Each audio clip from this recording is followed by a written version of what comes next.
আসসালামু আলাইকুম। আপনারা এরই মধ্যে বর্তমান যে সরকার, সেই সরকারের যে মনোভাব, সেটা মোটামুটি আমার মনে হয় প্রকাশ পেয়েছে। বিশেষ করে ধরেন সবশেষ যেই ঘটনাগুলো ঘটছে, ডক্টর মোহাম্মদ ইউনূসকে সামনে রেখে ভারত, প্রথম আলো, আসিফ নজরুলদেরকে দিয়ে যেই তাদের পরিকল্পনা বাস্তবায়ন করছে, সেটার সবচাইতে বড় প্রমাণ হচ্ছে এই ফারুকীর যেই নিয়োগ দেয়া, এবং সেটাকে কেন্দ্র করে সারা দেশে, আমার মনে হয় বাংলাদেশের যত মানুষ এই বিপ্লবের সাথে ছিল, এমনকি আসিফ, নাহিদ, সার্জিস, তারপরে হাসনাত সহ যত সমন্বয়ক যারা এই যুদ্ধের সামনে থেকে ছিল, সবাই এটার ব্যাপারে একমত ছিল যে ফারুকীকে রাখা যাবে না। কিন্তু একটু চিন্তা করেন যে এই যে ফারুকীকে রাখা হলো সবার মতামত উপেক্ষা করে, কেন, কার জন্যে? কারণ আসিফ নজরুলের কথা আপনি চিন্তা করেন। আসিফ নজরুল গেল 4 মাস 6 মাস আগেও যদি নাকি তার ফেসবুকের প্রতিটা পোস্ট কি সুন্দর জনগণের পক্ষে কথা বলতো, তাই না? এখন সরাসরি তিনি 180 ডিগ্রি ঘুরে গিয়ে তারপরে জনগণের বিরুদ্ধে চলে গেলেন। এর কারণ কি?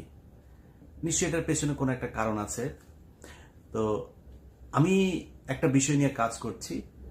সেই বিষয়টা নিয়ে কাজ করতে আমার আসলে অনেক গোয়েন্দা কর্মকর্তা, সেনাবাহিনীর অফিসার, সিভিল অনেকের সাথে কথা বলতে হচ্ছে, এবং সেই তথ্যগুলো ক্রস চেক করার জন্য আবার বাড়তি আরও অনেকের সাথে আমার ব্যক্তিগতভাবেও কথা বলতে হচ্ছে। অনেকে ফোন করছেন, এই গত 1 সপ্তাহ ধরে অনেকের ফোন রিসিভ করতে পারছি না, সেটার জন্য দুঃখিত। তো মূলত ওই কাজটা করছি, ওইটা করতে আমার বোধহয় আরও 2-3 দিন সময় লাগবে। এইটা নিয়ে ব্যস্ত আছে। সেই প্রোগ্রামটা দেওয়ার পরে আপনারা অনেক কিছু পরিষ্কার হয়ে যাবেন। তো তার আগে আপনাদেরকে একটু বলে রাখি, সেটা হচ্ছে যে ভাই, এই দেশটা আসলে আসিফ নজরুল আর ফারুকীরা যেভাবে চালাচ্ছে, এইভাবে চালানোর জন্য স্বাধীন হয় নাই। এই জন্য মানুষ রক্ত দেয় নাই। মানুষ যে কারণে রক্ত দিয়েছিল সেটার ব্যাপারে মোটামুটি এখন পর্যন্ত যে এই সরকার কিছু করবে না এবং তারা যে তার উল্টো দিকে যাচ্ছে, সেটা মানে আমি বলবো যে শতভাগ কনফার্ম হয়ে গেছে। যেই কারণে যারা এই বিপ্লব করেছেন, দেশের মানুষ এককভাবে কারোর উপরে কোনো দেওয়ার এখানে সুযোগ নাই।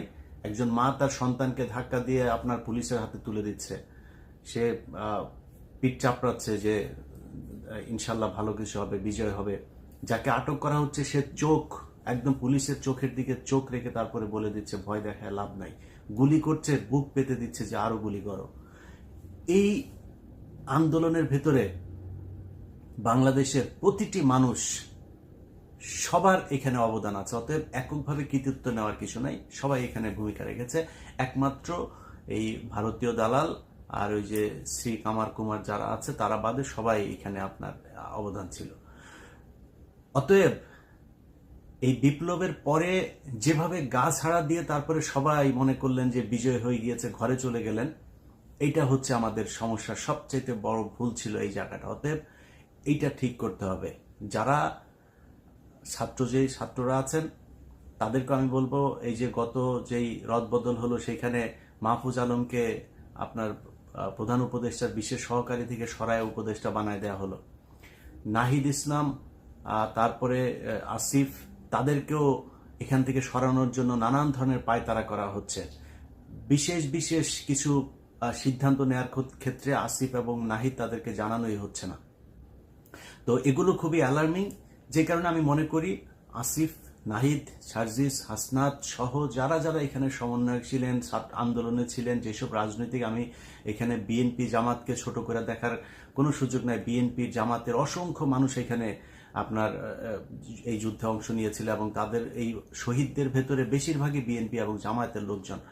তো এই যে মানুষগুলোর সবার অবদান, আমি মনে করি এই বিজয়টা তাদের কারণে এসছে। বিজয়টা এই এখন যারা এই যে উপদেষ্টা মণ্ডলীতে আছেন, এদের আসলে এই দেশের একমাত্র ডক্টর মোহাম্মদ ইউনূস, ওইদিকে আদিলুর রহমান, আসিফ নজরুল, তার তো কিছু ভূমিকা অবশ্যই ছিল, এখনকার যে ভূমিকা সেটা নিয়ে তো প্রশ্ন আমরা তুলবই। কিন্তু এই মানুষগুলোর কিছুটা আমরা চিনতাম যে এরা আসলে সরকারের বিরুদ্ধে কথা বলছে, ভেতরে কার কি সেটা আমরা জানি না, কিন্তু কথা বলছে অন্তত। তো এই মানুষগুলোর বাইরে উপদেষ্টাদের নাম আমি আমার মতো একজন মানে এত রাজনীতি নিয়ে আমি বিশ্লেষণ করি, এত এই সোশ্যাল মিডিয়াতে কি হয়, কোথায় কি হচ্ছে, সরকারে এত কিছু নিয়ে আমি আলোচনা করি, আমি নিজে জানি না। বিশ্বাস করেন, আপনি হয়তো মনে করবেন যে আমি ফান করছি, আমি সবগুলো উপদেষ্টার নাম জানি না। তো এটার কারণ হচ্ছে এদের এই দেশে এদের কোনো অবদান নাই এবং এদের কোনো ভূমিকা ছিল না। এরা আওয়ামী লীগের বিরুদ্ধে 15 বছর একটা শব্দ পর্যন্ত লেখেন নাই। তো তাদের কাছে আপনি দেশ তুলে দিবেন? এত রক্ত দিয়েছেন এদের জন্য, অতএব আপনাদেরকে এটা বাধ্য করতে হবে। বাধ্য কিভাবে করবেন? আপনি শিল্পকলা একাডেমি নিয়ে অনেক কথা হচ্ছে না? শিল্পকলা একাডেমিতে আসিফ নজরুল তার বন্ধুকে বসিয়েছেন, আর তার শাশুড়ি ওই মেহের আফরোজ শাওন, তিনি আবার ফেসবুকে পোস্ট করেছেন, দিয়েছেন। আসিফ নজরুল তার নিজের মন্ত্রণালয়ে ফারুকিকে দিয়েছেন। আচ্ছা, নিজের মন্ত্রণালয় ফারুকিকে দেওয়ার পরে এই ফারুকিকে কারা কারা আপনার করছে, ওর নাম কি, চঞ্চল, পলাতক চঞ্চল চৌধুরী, সে অভিনন্দন জানাচ্ছে। মুন্নি শাহ, পলাতক আরেকজন, সে অভিনন্দন জানাচ্ছে। তো এই যে এদের নিজেদের লোকজন যে আসিফ নজরুল যে তাদের কথা বলছে, সেটা এইসব দিয়ে প্রমাণ হচ্ছে। অতএব এগুলোকে এখন আপনি করবেন কি? আসিফ নজরুল বাংলাদেশে এত শক্তিশালী কেউ না। আসিফ নজরুলের 2 দিন পরে রাস্তায় ধরে পোলাপান থাপড়ে, ন্যাংটা পোলাপান থাপড়াইলো, আসিফ নজরুল পাশে 2 জন মানুষ এসে দাঁড়াবেন। আসিফ নজরুল যা করলো এই 5 তারিখের পর থেকে এখন পর্যন্ত, অতএব আসিফ নজরুল চাইলে এটা করতে হবে। ভাই এখন ধরেন আপনি এই যে কালবেলা এই সন্তোষ শর্মা এখন পর্যন্ত আপনি অফিস করছে, আরে ভাই ওরা থাপড়ায় ওইখান থেকে রাস্তা ওইখানে দাঁড়ায় থাকতে হবে, পোলাপান দাঁড়ায় থাকতে হবে, 200-400 ও রাস্তা দিয়ে আসবে, 2-5 জন দাঁড়ায় থাকলেও চলো, ও উঠবে ওরা থাপড়াইতে হবে ধরে, ও নামবে ওরা থাপড়াইতে হবে ধরে, ও অফিস করে কেমনে? তো আমরা চাইলে এগুলি কিন্তু করতে পারি, বাট করছি না, সময় দিচ্ছি। কালকে ওই যে বৈশাখী টেলিভিশনের অশোক চৌধুরীকে নিয়ে একটা প্রোগ্রাম করেছি আমি, 15 মিনিটস নিয়ে আমার দেশে কাজ করছিল, সেটা নিয়ে কাজ করার সময় আপনার আমার টিমের এই খবরটা অশোক চৌধুরী জেনে যায়। পরশুদিন সে করেছে কি, সে তার তাদের ওই অফিসের একটা গ্রুপ আছে, ওই গ্রুপের মধ্যে সে আপনার মেসেজ পাঠিয়েছে যে সবাইকে না, কাউকে না জানিয়ে সে চলে যাচ্ছে, এই জন্য দুঃখিত, কেউ যেন কিছু মনে না করে, সবার কাছে দোয়া চেয়েছেন। তারপর থেকে সে পলাতক।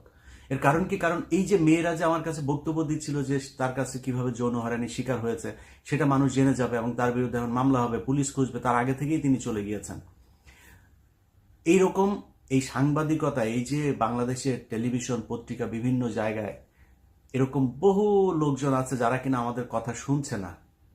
আমাদের দাবি একটা ছিল, সেটা হচ্ছে যারা এই কয় বছর দালালি করেছে তারা মিডিয়াতে থাকতে পারবে না।